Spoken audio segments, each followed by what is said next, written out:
voter registration.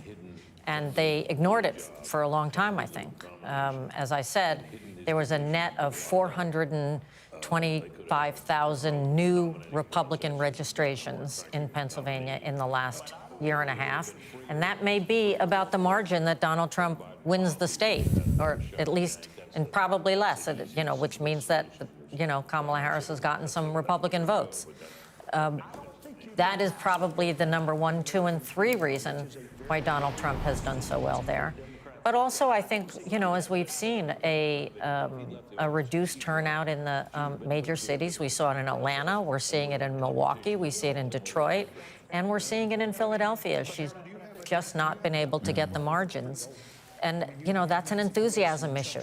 Yeah. I don't think it's an enthusiasm for Trump. I think it's a lack of enthusiasm for Harris. Well, I mean, it's partly, it's a bit of both, isn't it, though, Hillary? I mean, he's maximised his vote in the rural areas in particular, and small towns across Pennsylvania. Again, we saw this, the early voting numbers. We had, you know, really strong evidence that, you know, early voting was down overall in Pennsylvania from 2020, but the Republicans were up slightly. That's right. Democrats were down like 600,000 votes. And so, as you say, so they've managed to maintain the level of intensity that they had in 2020, which was quite high then. And Democrats, especially in those big cities, in Philadelphia, in Pittsburgh, you know, the 2 big cities, obviously, again, heavily sort of urban, heavily black votes, there's been no enthusiasm. Yeah, well, let's just bring our viewers up to date. We are waiting for Donald Trump to arrive any minute now, but Donald Trump is projected to win the crucial swing state of Pennsylvania. We've been speaking about its importance all night, really putting him on the cusp of winning the U.S. election. Earlier, the Republican Party and Donald Trump picked up the battleground states of North Carolina and Georgia. It was at that point that we saw the Harris camp turn out the lights and pack up, go home, and say that they were going to deal with this in the morning, very similar to what happened with Hillary Clinton in 2016. But you can see there, Fox News earlier projected as well that Donald Trump had won the U.S. presidency. We haven't done that as yet, but we are waiting for Donald Trump to arrive. Yeah, it's all eerily reminiscent, isn't it? A thought occurs. Deja vu.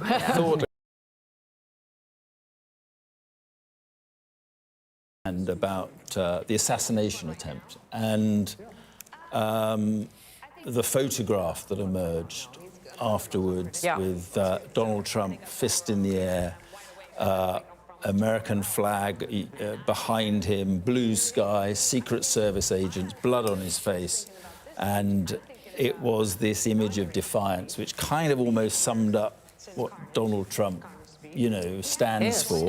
Yeah. And I think we all thought at that time this iconic photograph would be the thing that was going to do it for Donald Trump. I'm not saying it has. I'm not saying it has. But it was in Pennsylvania, and you know, it was quite a thing. But it did wonders for his approval rating. It did, and you just have to look at him as the most resilient figure you can possibly imagine, because I mean, if that had happened to me, I'd be cowering under the table forever, and you know, instead of charging back in and saying, "Let's go at this again." I mean, that is a unique sense of intensity and confidence in a person to be able to do that. And so you have to give this to him, that, like we talked about earlier, when he was literally shamed by his party and the public, he did not go away quietly. He came back and said, no, you're not going to do this to me. And that is a unique political figure, and you have to give him that. And I do think that we should just say they're just putting the auto cues up. We're expecting shortly, but I think you're right, Hillary. I think the way he reacted to that moment, the way he recognised just after he had a bullet literally brushed his ear, the way he immediately was able to recognise that this was an image that he needed to own and an image he needed to project strength from, and he did it in a way that, you know, how would any of us have reacted in that moment? It was extraordinary, and I do think that profoundly changed the campaign.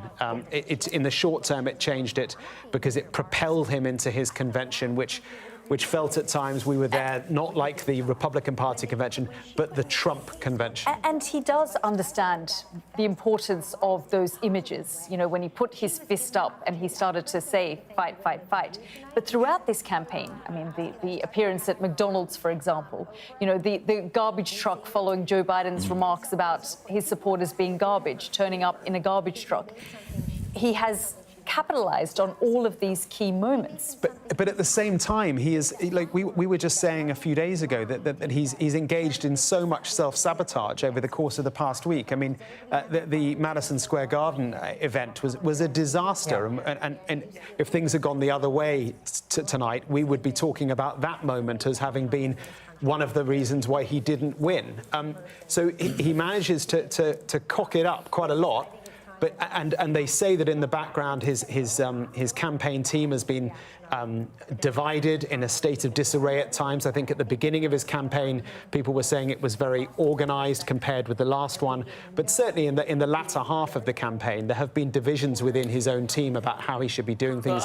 He's been off message quite a bit. I don't know. I think this just reminds me of one of the reasons why Donald Trump has just won here, which is the constant failure on the part of, sorry, forgive me for saying this, but elites to understand the American people. Mark Stone is not often described as an elite. About that Madison Square Garden. There was some stupid comedian said something offensive about Puerto Rico, and the press tried to make it all, oh my God, it's a crisis for the Trump campaign. It's finished. That didn't register with people. And by the way, there was plenty of evidence because people were asked about it. And interestingly, as I think Lewis can probably confirm for us, some of these very heavy counties that are with people of Puerto Rican heritage, they've swung the same way for Donald Trump. Yeah, but I think, again, I'm sorry, Mark, but I think it just underscores the extent to which people don't understand. You know, frankly, a lot of people in Washington here, in New York, where I am, in the media, in the kind of cultural establishment, just don't understand Donald Trump's appeal. They just don't get it, and that means that's because they don't understand America. They don't understand at least half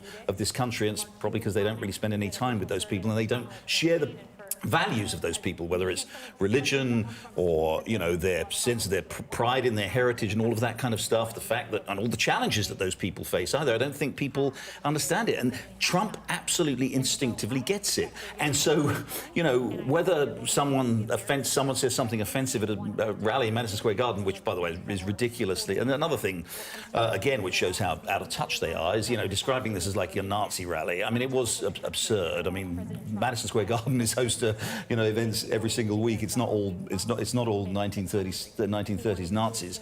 That just to me just demonstrates how little people understand Donald Trump's appeal, and they still don't. And we're 10 years on, and they still don't get it. But it's not just the elites who do this. It was members of his cabinet, the likes of Kelly, Mattis, H.R. McMaster, all coming out at different points and saying that he was not fit. That's completely different, if I may say so. No, of course. But what I'm saying is, it's, you know, we can put the fascist thing to one side, but they were people who worked very closely with him and came out in the last few weeks.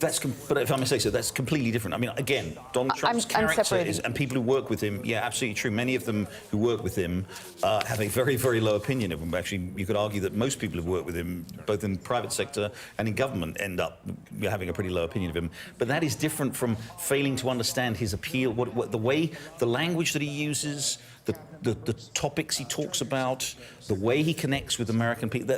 He is much. Again, it's ironic, and I think, you know, Hillary again said this earlier. Here it is, kind of strange. This New York billionaire has this ability almost to instinctively understand what is on the minds of so many regular Americans, what animates them, what their concerns are. And by the way, which the rest of this people around here just don't get. A New York get. Billionaire who is also one of the elite. You know, J.D. Vance, I mean, he may have had humble beginnings, but he's a Yale law student. You know, these people are also the rival elite on the other side. No, they're not. I mean, first of all, Donald Trump, let's not get into sort of pop psychology here, but Donald Trump grew up in Queens and always, you know, was always kind of felt sort of slightly belittled by the, you know, fancy people in Manhattan. So there's a strong element of that. And also a chip on his shoulder. Just because J.D. Vance, you know, was an extremely bright guy who, you know, ended up, you know, thanks to his hard work in intelligence going to Yale University, it doesn't mean he didn't grow up in the circumstances which we're all familiar with which he grew up. It doesn't, you know, it's wrong just to say, well, just because someone went to a fancy university, they must be part of the elite. of course not. But just to sort of say one side is the elite and Donald Trump isn't. I mean, he has long had a chip on his shoulder but about elite that. is not about your education. It's not about where you went to school or what job you do. It's about your sensibility and and what matters to you and the way in which you see the world. And Trump, you know, improbably, given his background, has that ability to see the world. Extraordinarily, he has. I 100% agree with Jerry, and I would say something else, which is the other thing that he effectively does is that he has convinced his supporters that everything that people say about him, they are really talking about them. And sometimes they do. Yeah. Sometimes Democrats have fallen into that Hillary, trap. just to interrupt you briefly, we were talking about a photograph a few moments ago of Donald Trump in Pennsylvania. This is a photograph of Donald Trump tonight, apparently going through his speech at the Florida Convention Center, posted on social media by one of his sons. That picture is him behind the scenes, and he is expected to come out and speak soon as the most likely next president of the United States. Well, since he notoriously doesn't like to use teleprompters or prepared speeches, that's probably a list of people they've told him he has to thank. Or it's his enemies list. He's getting to work. Well, it's a serious point. But the point that Jerry made is right, which is that, you know, he's effectively galvanized his supporters to be as insulted as he is. And that, I think, is something that is a unique talent. The J.D. Vance thing is quite interesting. And we will see, you know, to your earlier point, we'll see if he does pass the torch. One of the reasons that he picked J.D. Vance was because he saw him as almost a younger version of him, somebody who could carry MAGA into the next decade. And, you know, given Trump's age and his health, there's a chance J.D. Vance could be president, right? We will see whether Trump can transfer this power he has to another generation, or whether this is uniquely his. Yeah, absolutely. And as we've been saying, we are waiting for Donald Trump to arrive. You can see Marco Rubio there. Nigel Farage, bottom left. Oh, yeah, there he is, bottom left. Yeah. So all of Donald Trump's supporters gathering there at the watch party. He'll be a happy man, Nigel Farage. I'm guessing David Lammy will be working pretty hard on his congratulations. I mean, well, it's a serious point. Letter right now. It's a serious point. I mean, it's not the result that government in the UK would have wanted. But it's also worth saying that the British government, on this night in 2016, no one expected Trump was going to win, and many governments around the world, including the British government, the British embassy here, had not done their homework, did not have many contacts with Team Trump back then. That is not the case this time. I'm speaking to British diplomats here who have been doing an awful lot of work behind the scenes to make sure their contacts with Team Trump are very, very good. But you mentioned David Lammy, Jerry, who not all that long ago called Donald Trump a woman-hating, neo-Nazi sympathising psychopath and a tyrant in a toupee. But other than that, I like him. Other than that, he's great. But it's also... Other than that, it's a special relationship. I would say, Look, I would say that... I'm just shocked that all those Labour workers who came over to, help the Harris campaign, what went wrong? I thought they were going to be the secret ingredient for win the election for Kamala Harris. Keir Starmer was probably quite annoyed about that moment, but he has met Donald Trump. They had dinner on the sidelines of the UN General Assembly a couple of months ago. That, again, was something the British Embassy here have been working very hard to secure. They got it, and David Lammy and Sir Keir Starmer went up to the penthouse in Trump Tower in New York and had a dinner, which I'm told went really quite well. Donald Trump had admitted to Keir Starmer that they are not political allies, but that he could do business with him. So I think what British diplomats will tell you is that the special relationship, as they talk about so much, it'll be under strain at times. There will be big differences of opinion, but that broadly it will be fine. But it's worth reminding people what Theresa May said about Donald Trump. Of course, she had to deal with him. She was Prime Minister when he was President. Dealing with Donald Trump, she said, and his administration was like dealing with no other world leader. He was an American president like no other. Hey, have they appointed the new ambassador yet to Washington? Not yet, no. David Miliband is still talked about quite a bit, I right? think David Miliband was being talked about. Peter Mandelson was being talked about as well, a couple of others. But I think they were all under the assumption that Kamala Harris would win. Peter Mandelson, David Miliband would be more aligned there. I think they may be you have to again. give Ambassador Karen Pierce some credit here, because she and her political team, Sinead Bobo, they really paid attention to the Republicans and the Trump team and Republicans in the Senate for a long time, and have been quite smart about the relationship. And here we go. Yeah, there we go. Let's have a listen in, because... And the Trump family, accompanied by Vice President-elect J.D. Vance, Second Lady Usha Vance, along with friends and campaign staff.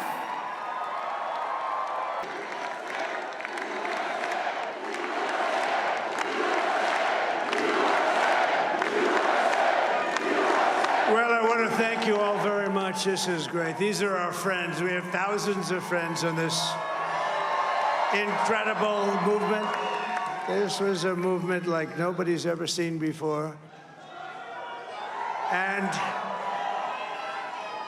frankly, this was, I believe, the greatest political movement of all time. There's never been anything like this in this country, and maybe beyond.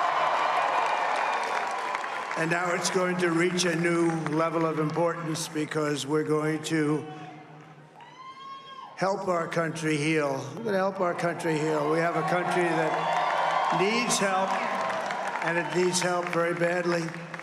We're going to fix our borders. We're going to fix everything about our country. And we made history for a reason tonight, and the reason is going to be just that. We overcame obstacles that nobody thought possible, and it is now clear that we've achieved the most incredible political thing. Look what happened. Is this crazy?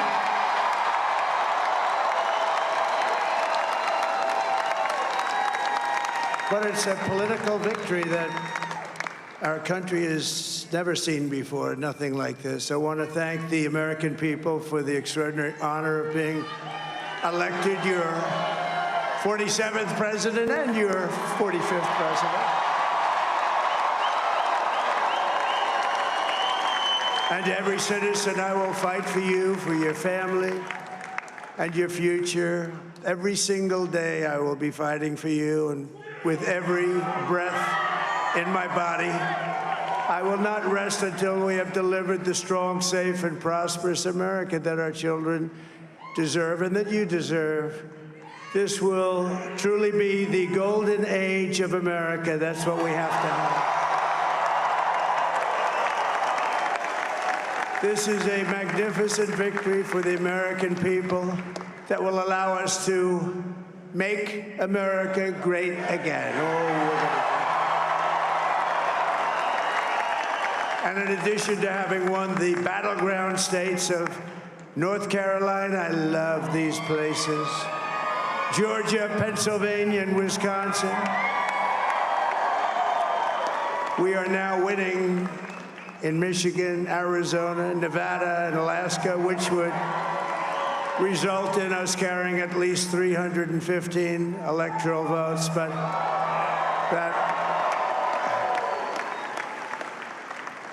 it's much easier doing what the networks did or whoever called it, because there was no other path.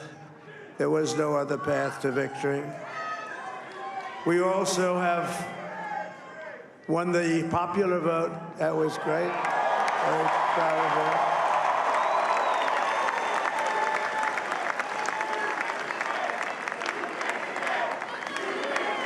Thank you.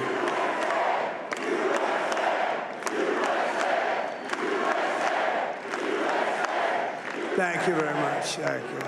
And, winning the popular vote was very nice, I will tell you. It's a great feeling of love. We have a great feeling of love in this very large room with unbelievable people standing by my side. These people have been incredible. They've made the journey with me, and we're going to make you very happy. We're going to make you very proud of your vote. I hope that you're going to be looking back someday and say that was one of the truly important moments of my life when I voted for this group of people beyond the president, this group of great people. America has given us an unprecedented and powerful mandate. We have taken back control of the Senate. Wow, that's good. And the Senate races in Montana, Nevada, Texas, Ohio, Michigan, Wisconsin, the great Commonwealth of Pennsylvania, were all won by the MAGA movement. They helped so much. And in those cases, every one of them, we worked with the senators. They were tough races. And I mean, the number of victories in the Senate was absolutely incredible. And we did tele-rallies. We did tele-rallies with each one of them. And sometimes we did 2 or 3 and it was amazing to look at all of those victories. Nobody expected that, nobody. So I just wanted to thank you very much for that. And you have some great senators and some great new senators. And it also looks like we'll be keeping control of the House of Representatives.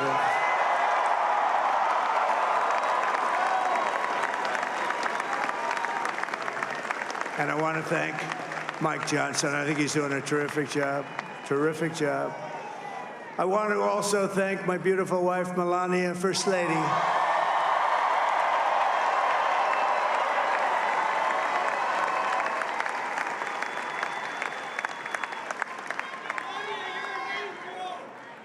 Who has the #1 best-selling book in the country. Can you believe that?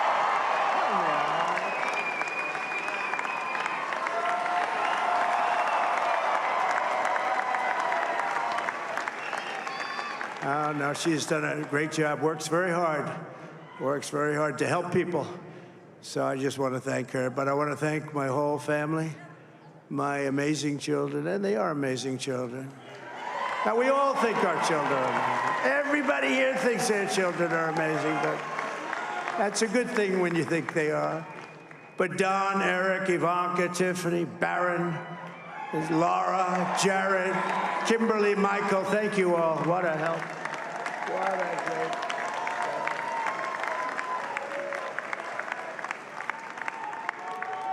My father-in-law, Victor, is tremendous, and we miss very much Melania's mother, Amalia. We miss Amalia, don't we, huh? She would be very happy right now, standing on this stage. She'd be so proud. She was a great woman, that one. Beautiful inside and out. She was a great woman. I want to be the first to congratulate our great, now I can say, Vice President-elect of the United States, J.D. Vance.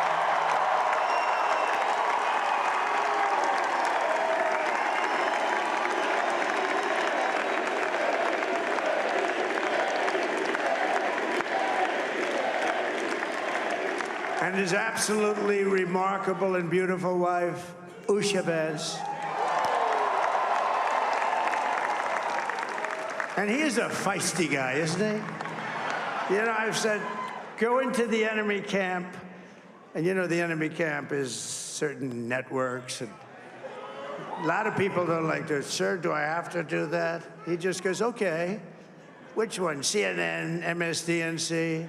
He'll say, all right, thank you very much. He actually looks fun. He's still like the only guy I've ever seen. He really looks forward to it, and then he just goes in and absolutely obliterates them. Say a couple of words.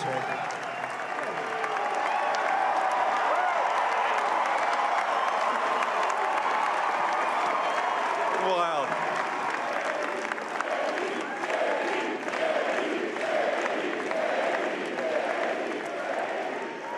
Well, Mr. President, I appreciate you allowing me to join you on this incredible journey. I thank you for the trust that you placed in me.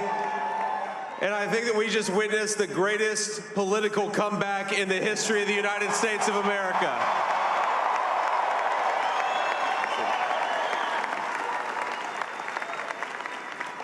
And under President Trump's leadership, we're never going to stop fighting for you, for your dreams, for the future of your children. And after the greatest political comeback in American history, we're going to lead the greatest economic comeback in American history under Donald Trump's leadership.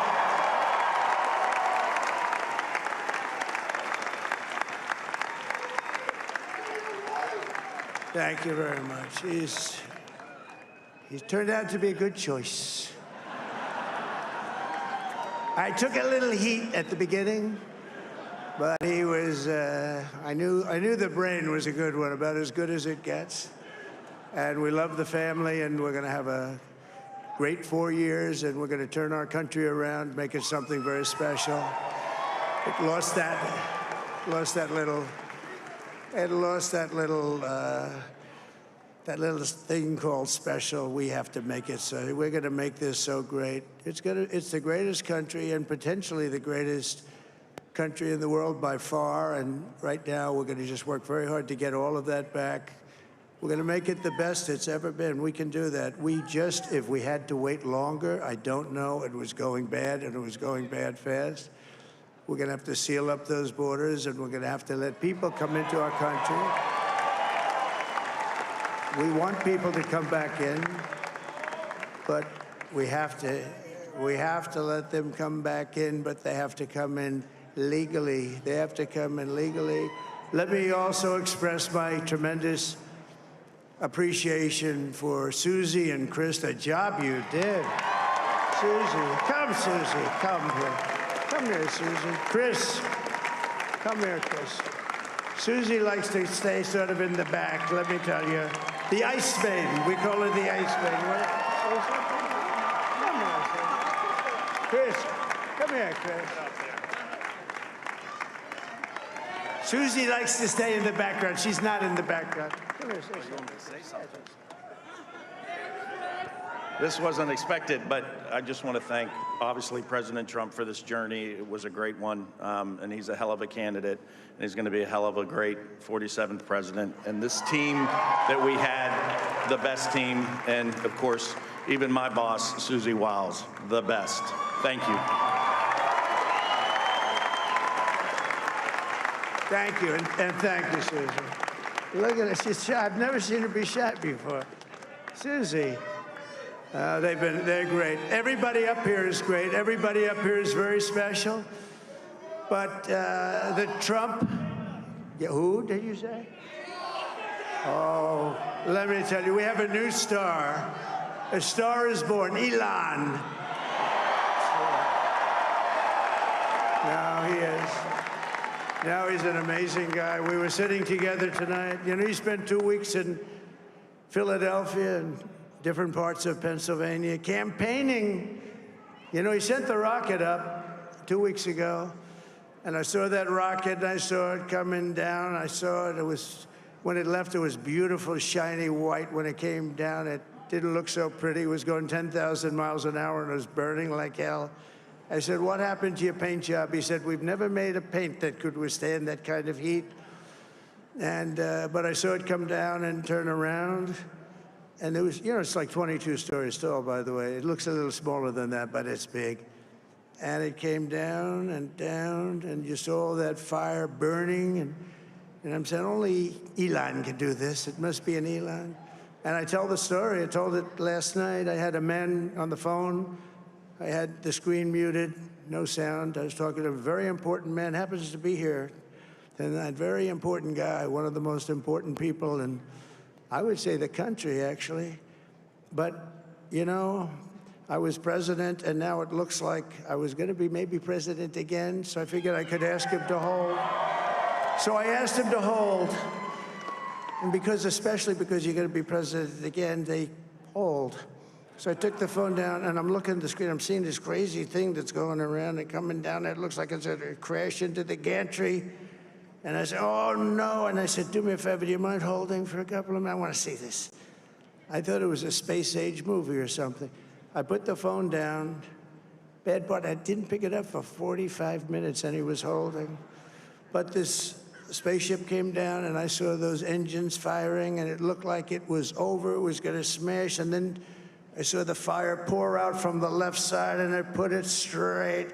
And it came down so gently, and then it wrapped those arms around it, and it held it. And just like you hold your baby at night, your little baby. And it was a beautiful thing to see. And I called Elon. I said, Elon, was that you? He said, yes, it was. I said, who else can do that? Can Russia do it? No. Can China do it? No. Can the United States do it other than you? No, nobody can do that. I said, that's why I love you, Elon. That's great. And you know, when we had the tragic Hurricane Helene, and it hit North Carolina, they were really devastated, the water. This was a big water, as big as we've ever seen, water hurricane. It built lakes out of nothing. Fields became lakes, and the danger was unbelievable. And the people from North Carolina came to me and they said, would it be possible, at all possible, for you to speak to Elon Musk? We need Starlink. I said, what's Starlink? It's a form of communication. So I called Elon, and I'll tell you what, he had, and it was very dangerous. People would die. They had no communication. All the wires were down. I called Elon Musk. I said, Elon, you have something called Starlink. Is that right? Yes, I do. What the hell is it? He said, it's a communication system that's very good. I said, Elon, they need it really, really badly in North Carolina. Can you get it? He had that there so fast. It was incredible. So, and it was great. It saved a lot of lives. He saved a lot of lives. But he's a character. He's a special guy. He's a super genius. We have to protect our geniuses. We don't have that many of them. We have to protect our super geniuses. I want to thank some of the guys. You know, we have up here today the U.S. Open champion. He's a fantastic golfer. He's slightly longer than me. It's a ball a little bit longer than me. Just a little bit. Bryson DeChambeau is up here someplace. What happened to Bryson? Where is he?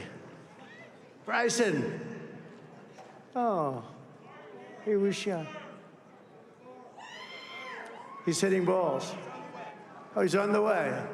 He's hitting balls. Bryson. Oh, look at him.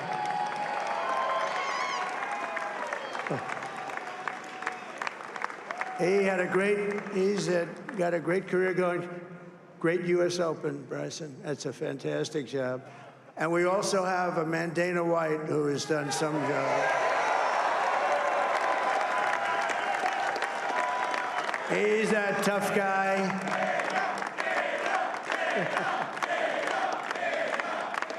So Dana started UFC and came to me, do you mind if I use your, nobody wanted to give him a rinse because they said it's a rough sport, a little rough. And I helped him out a little bit, and I went, and they said, this is the roughest sport I've ever seen, but I began to like it, and he loved it, and nobody's done a better job in sports. And you know, he's a very motivational kind of a guy, what he does. He gets these fighters, and they really go at it, and it's become one of the most successful sports enterprises anywhere at any time. It's doing so well. I'd like to ask Dana just to say a couple of words, because people love to hear from him.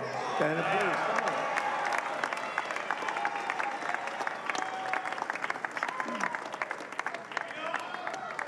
please. Nobody deserves this more than him, and nobody deserves this more than his family does.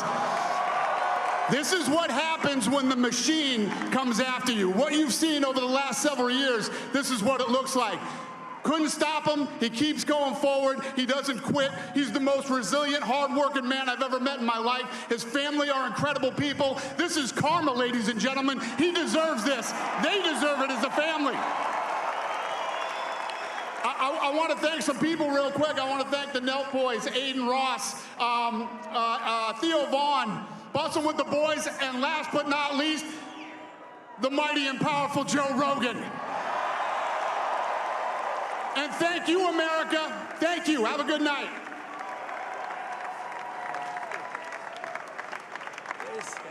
That is a piece of work. No, he's really an amazing guy. But most of all, I want to thank the millions of hardworking Americans across the nation who have always been the heart and soul of this really great movement.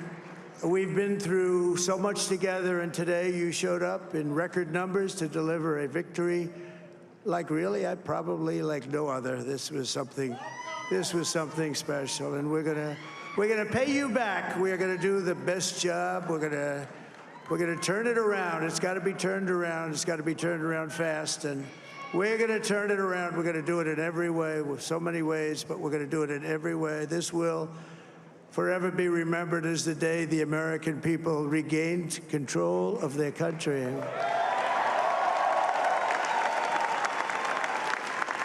So I just want to say that on behalf of this great group of people, these are hard-working people. These are fantastic people, and we can add a few names like Robert F. Kennedy Jr. He came in.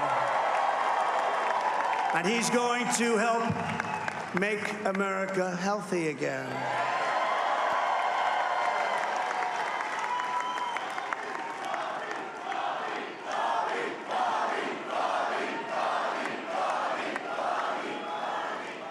And now he's a great guy, and he really means it. He wants to do some things, and we're going to let him go to it. I just said, but Bobby, leave the oil to me. We have more liquid gold, oil and gas. We have more liquid gold than any country in the world, more than Saudi Arabia. We have more than Russia. Bobby, stay away from the liquid gold. Other than that, go have a good time, Bobby. We're going to be paying down debt. We're going to be reducing taxes. We can do things that nobody else can do. Nobody else is going to be able to do it. China doesn't have what we have. Nobody has what we have. But we have the greatest people also. Maybe that's the most important thing. This campaign has been so historic in so many ways. We've built the biggest, the broadest, the most unified coalition. They've never seen anything like it in all of American history. They've never seen it. Young and old, men and women, rural and urban. And we had them all helping us tonight. When you think, I mean, I was looking at it, I was watching it. They had some great analysis of the people that voted for us. Nobody's ever seen anything like that. They came from all corners, union, non-union, African American, Hispanic American, Asian American, Arab American, Muslim American. We had everybody, and it was beautiful. It was a historic realignment, uniting citizens of all backgrounds around a common core of common sense. You know, we're the party of common sense. We want to have borders. We want to have security. We want to have things be good, safe. We want great education. We want a strong and powerful military, and ideally, we don't have to use it. You know, we had no wars. 4 years, we had no wars, except we defeated ISIS. We defeated ISIS in record time, but we had no wars. They said, he will start a war. I'm not going to start a war. I'm going to stop wars. But this is also a massive victory for democracy and for freedom. Together, we're going to unlock America's glorious destiny. We're going to achieve the most incredible future for our people. Yesterday, as I stood at my last stop on the campaign trail, I'll never be doing a rally again. Can you believe it? I think we've done 900 rallies approximately from them. Can you imagine? 901, something, a lot of rallies. And it was sad. Everybody was sad. Many people, I said, this is our last rally. But now we're going on to something that's far more important, because the rallies were used for us to be put in this position where we can really help our country. That's what we're going to do. We're going to make our country better than it ever has been. And I said that many people have told me that God spared my life for a reason.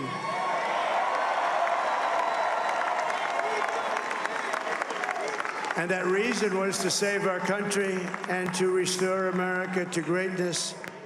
And now we are going to fulfill that mission together. We're going to fulfill that mission. The task before us will not be easy, but I will bring every ounce of energy, spirit, and fight that I have in my soul to the job that you've entrusted to me. This is a great job. There's no job like this. This is the most important job in the world. Just as I did in my first term, we had a great first term, a great first term. I will govern by a simple motto: promises made, promises kept. We're going to keep our promises. Nothing will stop me from keeping my word to you, the people. We will make America safe, strong, prosperous, powerful, and free again. And I'm asking every citizen all across our land to join me in this noble and righteous endeavor. That's what it is. It's time to put the divisions of the past 4 years behind us. It's time to unite. And we're going to try. We're going to try. We have to try. And it's going to happen. Success will bring us together. I've seen that. I've seen that. I saw that in the first term. When we became more and more successful, people started coming together. Success is going to bring us together, and we are going to start by all putting America first. We have to put our country first for at least a period of time. We have to fix it. Because together we can truly make America great again for all Americans. So I want to just tell you what a great honor this is. I want to thank you. I will not let you down. America's future will be bigger, better, bolder, richer, safer, and stronger than it has ever been before. God bless you, and God bless America. Thank you very much. Thank you. Thank you very much. I mean, we've been watching Pennsylvania very closely all night. And of course, in the last half hour, we projected that Donald Trump had won that all-crucial battleground state of Pennsylvania. You've been at that watch party all night, and we've just seen Donald Trump declare victory. Yeah, and we've always said, and we all the way through this campaign, I think that Pennsylvania probably would be the state that won it for whoever won it, because it's impossible, almost impossible, without a major upset, to win the White House without picking up Pennsylvania on the way. And January 6th. The prospect of those defendants going to trial may have just diminished through the course of the past 24 hours. What's more, the outlook for those who've been in prison, and 600 plus have served some time or are serving time right now, may have changed over the course of this evening. All right. Scott MacFarlane, thank you. Want to go quickly to Major Garrett at the data desk for those remaining battleground states and an update. Major? Yes, let's talk about Wisconsin, Nora. So, Wisconsin, 10 electoral votes. We have leaned Trump. Others have called this, why haven't we? Well, there is a segment of vote that is still outstanding. We expect it to be reported within the next 10 to 15 minutes that will give us what we believe at the data desk will be absolute clarity. But I can tell you this. Here's the model right now. Donald Trump's range in Wisconsin, Kamala Harris's range in Wisconsin. That does not look promising, for her, to put it mildly. To make it even more clear visually, 71% of the outstanding vote. We project she will get 54% of it. We are just waiting for that last bank of voters to be absolutely perfectly sure about Wisconsin before we give that to Trump at the data desk. But I just want to have the audience take a look at Wisconsin as compared to 2020. Look at the map. This is 2024. When I press this button, 2020 president, you are not going to see a huge coloration difference except the shading. Watch the shading. Red areas get a little redder. Blue areas get slightly less blue. What does that mean? That means the intensity of the Trump vote became more apparent, and Harris underperformed as compared to Joe Biden. Again, here's 2024. Here's where we are early this morning. Here's where we were 4 years ago. And that is very evident in places like Milwaukee. You can see that the vice president trailing Joe Biden in Milwaukee, a hugely important part of any Democratic victory in Wisconsin. Running behind in Dane County, that's Madison. Every county around Dane also trailing. And since we're talking about a remade Republican Party, let's go to Fond du Lac. Why do I have Fond du Lac up there?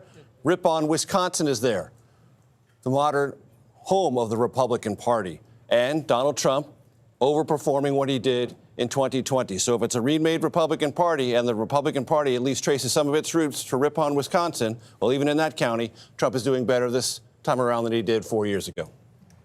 Major Garrett, thank you for that. And as we see, it has been a successful night for Donald Trump and the Republican Party, winning decisively in a number of these battleground states and the Senate, right, Ed? Yes. The Republicans leading in Pennsylvania, Michigan, Wisconsin, and Nevada's Senate races. The Nevada one especially notable because Sam Brown, the candidate there, taking on the incumbent Democrat Jackie Rosen, in recent days was not expected to do that, but is now appearing to. The House remains too close to call. It is likely it will end up evenly divided yet again. And we should also point out, we have not heard anything from any Democrat working on the Harris campaign or at the White House or anywhere else disputing what we're seeing tonight. Nobody has stopped this momentum that is clearly going. There's no question that this is happening. Democrats up and down the ballot understand that what is unfolding is legit. We have not heard from the Harris campaign whether she has made any call to the former president, the president-elect, presumed possibly soon, whether she plans to. We should also note there is nothing on the public schedule at the White House tomorrow for the president, but a national security briefing in the afternoon that now could include all sorts of urgent matters from around the world as allies check in tomorrow. But again, no one in the Democratic Party disputing what's going on tonight. And it is 3 a.m. in the East, and a very big night for Donald Trump and the Republican Party. Just to recap, it looks like he is headed towards re-election. The former president just spoke to reporters in Florida, declaring victory. His vice president calling it the greatest comeback in history. And in the race to 270 electoral votes and the race to the White House, Donald Trump has received 266 electoral votes.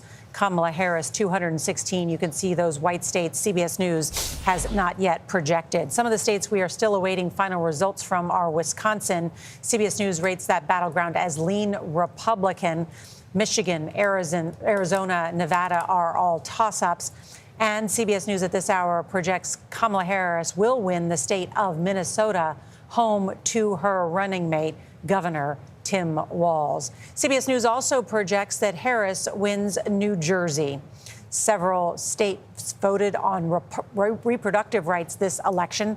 Face the Nation moderator Margaret Brennan has an update on where we stand on those on the ballot in 10 states, right? That's right, Nora. And we led the evening off talking about what a big bet this was for Democrats who believed this would also help drive up more voters to the polls than they would than if it hadn't been there, perhaps underlining some concern about enthusiasm for who is at the top of the ticket. Well, at this point, when we're looking at the straight-up referendums, we're seeing in a number of these states, in Florida, a very high benchmark for passage. It failed there, the effort to expand and enshrine in the Constitution protection for access to abortion. So that means the current law stands.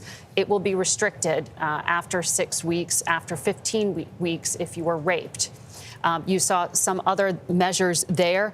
In Colorado, not surprising, it did pass. In New York State, there was a broad referendum on a number of issues, including putting in the Constitution the right to an abortion. That did pass. We have seen some lean yeses in the state of Missouri. That is significant because it is a significant policy change from what the existing law is there. Abortion is currently illegal in the state of Missouri, no exceptions for rape and incest. So this is a significant change. You see there, yes vote, nearly 52%. It will enshrine reproductive rights in the Constitution, and the General Assembly will then be able to regulate abortion after viability. Viability, of course, was the line that Roe versus Wade became defined by. We also seen in Arizona likely to pass, likely yes there. In the state of Arizona, not a huge change in terms of policy. Abortion has been legal and protected. But remember, we spent so much time talking about what happened in that state when there was a snapback to a Civil War era law. That has not been the law of the state for some time since then. But now we will see that it'll be in the Constitution, the right to abortion and limit a state's ability to interfere. They had a pretty high benchmark, 52%, but you can see there, nearly 63% of the vote. So just to explain that if there were a national abortion ban passed at 15 weeks, what would that mean then in Arizona if they enshrined it to 24 weeks or viability? The federal law would supersede the state. You could presume. However, the Republican ticket, the two candidates haven't been very clear on the campaign trail about what they actually want to do with this. J.D. Vance, before he was the vice presidential candidate, had said he would like to see a national federal minimum standard. 15 weeks was what Senator Lindsey Graham had put forward. Critics of that would have said that that was too restrictive. Their argument was it's actually permissive because it would protect access up to 15 weeks. The average abortion is performed in that window of time. But recently, Donald Trump has just said, well, it's okay, just let the states figure it out. Exactly, except for today, because he went into the ballot box and he cast a vote in Florida that said no to the ballot initiative, which means he voted for something that restricts abortion access after 6 weeks of time. Now, when he was asked by reporters, when he went to do that, and they asked him to explain the vote, he said, stop asking me about that, which has basically been the approach for the past few weeks. Stop asking me about that, because there was concern that it could hurt Republicans. But for Democrats, they had really hoped it would help them. And we just didn't see that in the way, perhaps, that the vice president calculated. She put that right front and center in this campaign, talking about it so much. And now you could, I'm sure, John, you could argue it another way, which is when you look at some of the exit polls, Harris voters did say that was at times their second most important issue, the first being the state of democracy. Right, but it didn't drive their vote. It didn't. I mean, I was president, and now it looks like I was going to be maybe president again, so I figured I could ask him to hold. So I asked him to hold. And especially because you're going to be president again, they hold. So I took the phone down, and I'm looking at the screen. I'm seeing this crazy thing that's going around and coming down. It looks like it's going to crash into the gantry. And I said, oh, no. And I said, do me a favor, do you mind holding for a couple of minutes? I want to see this. I thought it was a space-age movie or something. I put the phone down. Bad part, I didn't pick it up for 45 minutes, and he was holding. But this spaceship came down, and I saw those engines firing, and it looked like it was over. It was going to smash. And then I saw the fire pour out from the left side, and I put it straight. And it came down so gently, and then it wrapped those arms around it, and it held it. And just like you hold your baby at night, your little baby. And it was a beautiful thing to see. And I called Elon. I said, Elon, was that you? He said, yes, it was. I said, who else can do that? Can Russia do it? No. Can China do it? No. Can the United States do it other than you? No, nobody can do that. I said, that's why I love you, Elon. That's great. And you know, when we had the tragic Hurricane Helene, and it hit North Carolina, they were really devastated. The water, this was a big water, as big as we've ever seen, water hurricane. It built lakes out of nothing. Fields became lakes, and the danger was unbelievable. And the people from North Carolina came to me and they said, would it be possible, at all possible, for you to speak to Elon Musk? We need Starlink. I said, what's Starlink? It's a form of communication. So I called Elon, and I'll tell you what, he had, and it was very dangerous. People would die. They had no communication. All the wires were down. I called Elon Musk. I said, Elon, you have something called Starlink. Is that right? Yes, I do. What the hell is it? He said, it's a communication system that's very good. I said, Elon, they need it really, really badly in North Carolina. Can you get it? He had that there so fast. It was incredible. And it was great. It saved a lot of lives. He saved a lot of lives. But he's a character. He's a special guy. He's a super genius. We have to protect our geniuses. We don't have that many of them. We have to protect our super geniuses. I want to thank some of the guys. You know, we have up here today the U.S. Open champion. He's a fantastic golfer, slightly longer than me. It's a ball, a little bit longer than me. Just a little bit. Bryson DeChambeau is up here someplace. What happened to Bryson? Where is he? Bryson. Oh, he was shot. He's hitting balls. Oh, he's on the way. He's hitting balls. Bryson. Oh, look at him. 60% of the vote to enshrine the right to abortion. I've heard from women on both sides who are voting on those issues. One tonight told me that it's the conservative values, although she is a Latina, she is a woman, that is the conservative values of the Republican Party of former President Trump what drove her to the polls. We've also heard from immigrants who became citizens and have told me they voted for Trump because they believe in his harsher policies at the border. But the things that we heard the most about are the price of groceries. Here, it's one of the places where the groceries are the most expensive, with the fastest rising rents and with the highest unemployment in the country. And what we're seeing right now, of course, this race hasn't been called. There's many more votes that will be counted over here until Saturday, mail-in ballots that come in before Election Day, or rather that come in before Saturday, will still be counted as long as they're postmarked by today, by Election Day. There's also many votes that have to go through a curing process, and that could take all the way to November 12th. But from the numbers that we're seeing, a very surprising race is that of Sam Brown, who still has a chance to unseat Senator Jackie Rosen, the incumbent. What he told me, he's a Purple Heart recipient, is that he's an outsider, that he's an everyday man, that he and his wife are veterans, and that they don't always necessarily align with former President Trump. In fact, he got Trump's endorsement pretty late in the race, but that he hopes to represent, if he does win that Senate seat, the every person here in the state of Nevada. This party was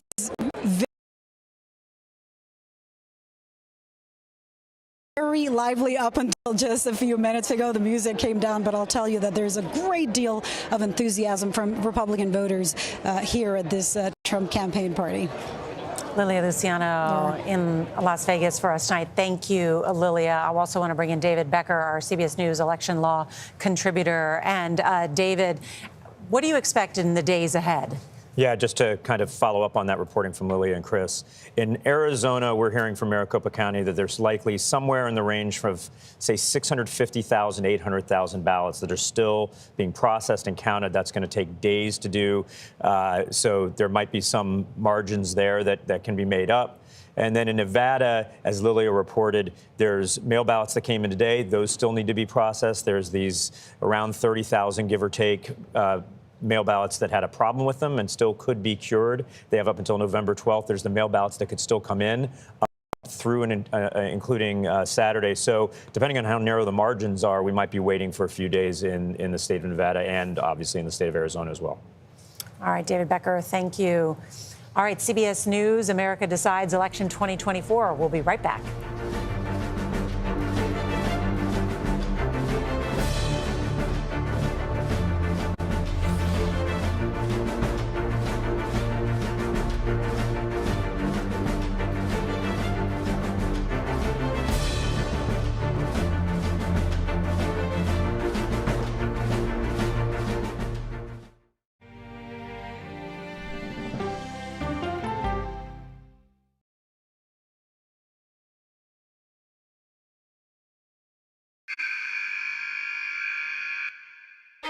I had progressively fallen deeper into the world of online sports betting. The risk is the rush.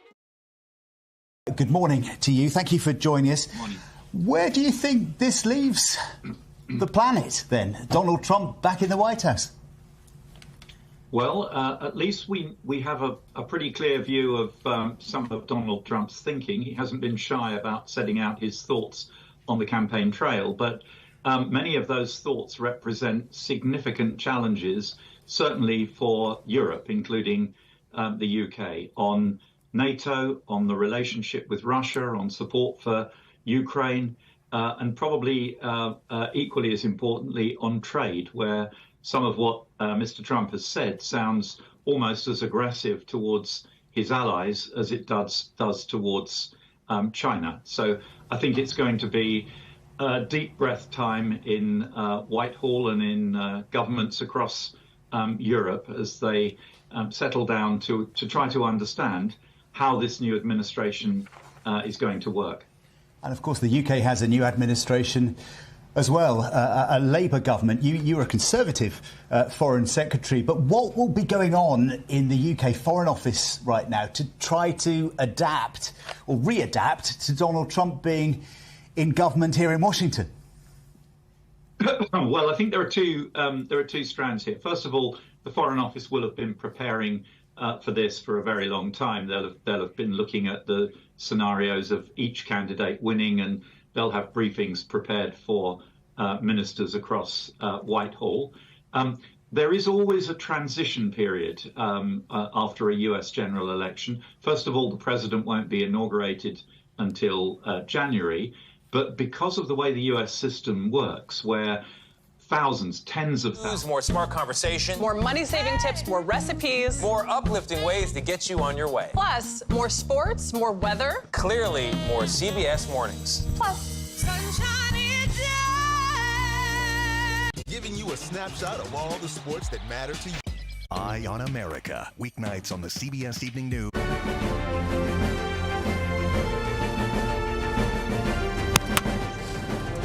Welcome back. It is after 3 o'clock in the morning, and Donald Trump has already declared victory. Let's bring in Robert Costa, our chief election and campaign correspondent. And Robert, what will another term with Donald Trump in office look like?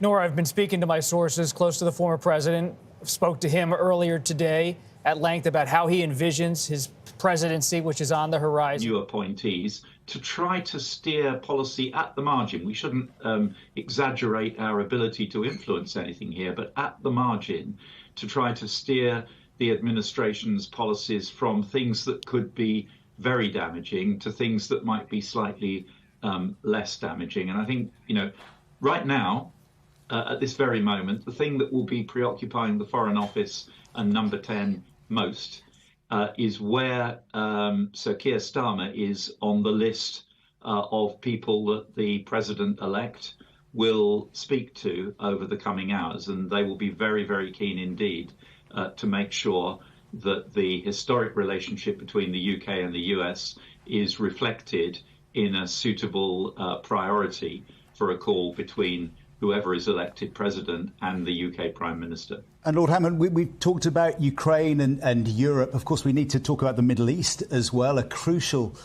moment for that region. How do you think the re-election of Donald Trump as president might change, potentially shift the dynamic in the Middle East? Well, Donald Trump, of course, thinks of himself as a deal maker in foreign policy as in everything else. So he will expect to have a voice, and he will expect to be heard. I'm not sure, though, that we'll see a sharp difference in policy approach between the parties. I think whoever wins the election, the US will remain standing foursquare behind Israel. I think if I was the Israeli Prime Minister, I would probably be on standby for a rather more robust set of private conversations with Mr. Trump than he might have been having with Mr. Biden. Lord Hammond, thank you. In fact, there's a statement just there on the screen from the Israeli Prime Minister. Congratulations, said President Trump, and we also saw one previous there from the French President Emmanuel Macron. We've seen congratulations coming in from the NATO Secretary General Mark Rutte as well. And just before that, the Hungarian Prime Minister Viktor Orban, who is a friend and ally of Donald Trump, sending his congratulations. So we're seeing that all pouring in. There you see Mark Rutte on your screen here. Let's go to our political editor, Chris Mason, who's with us now. Chris, we were just hearing from Lord Hammond how this news will be taken in the UK this morning. What sense are you getting? What reactions are you getting? Yeah, hello, morning to you from Downing Street. So